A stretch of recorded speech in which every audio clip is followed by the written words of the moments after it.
Can you give us an update on Rook and Otten's then, Bomber?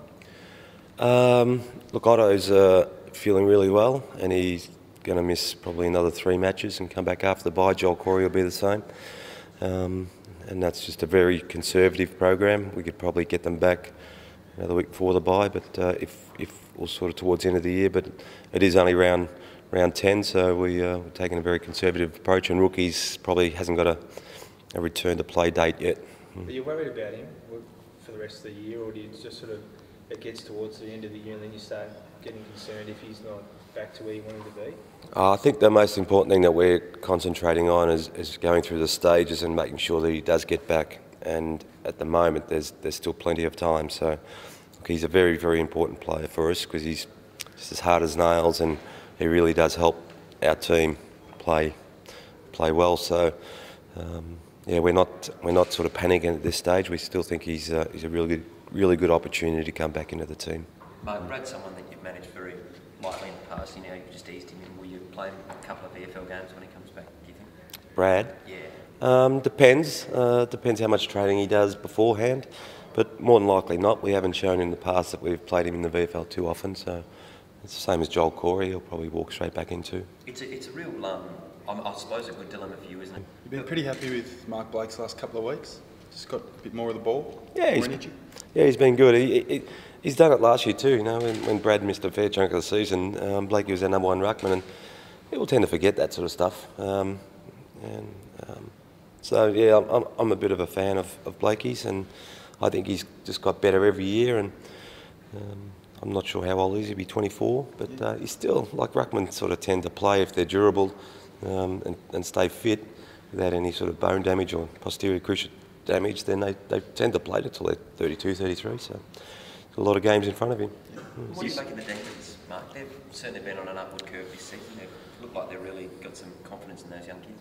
Yeah, look, they're a very quick team. I think they're being taught to play the right way, and yeah, we wouldn't want to underestimate them, that's for sure. Is this week why you're not into blockbusters, just in terms of maybe getting yourself up for that and then having a letdown? Yeah, a little bit. You can get lost sometimes when it's a really big game, and we have a theory around here. It doesn't matter who you play or whether you win or lose. Our mood around the club, the players and the coaches, we want it to be really constant. So as much as we were looking forward to last week, we've got to get ourselves up to look forward to this week too, and that's a skill in itself. You flagged Dawson's. Well, Lonigan and Blake would be among your 2 most improved players this year. Then you'd be pretty happy, as you say. A lot of fans email you and say why these 2 still at the club, but you'd be pretty thrilled to see their development. Yeah, and Shannon Burns. You just look at our team. We don't give up on people quite that easy. We always give them another chance if they're shown to be doing the right thing and they're ambitious to play, and we'll do everything to play. And Stokes, Shannon Burns, and Lonigan are great examples of that. Mike, there are a few sell bodies after last night's game, but an 8-day break, which is good. Were there a few sell that you might just give a break? Not really. No. We pulled up okay, and as I said, the 2 days break that they had was really important for them. I'm really pleased that we've got 8 days to get over the Collingwood game and the previous 4 weeks. So, we should hit Melbourne in pretty good shape.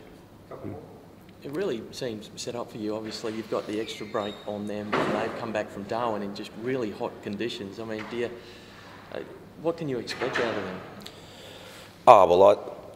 Like I said, that if we went to Darwin last week, we would have smashed the recovery and done everything we possibly could to get them up. And obviously Melbourne are doing that, so we got to go into the game saying, well, that's not an advantage at all.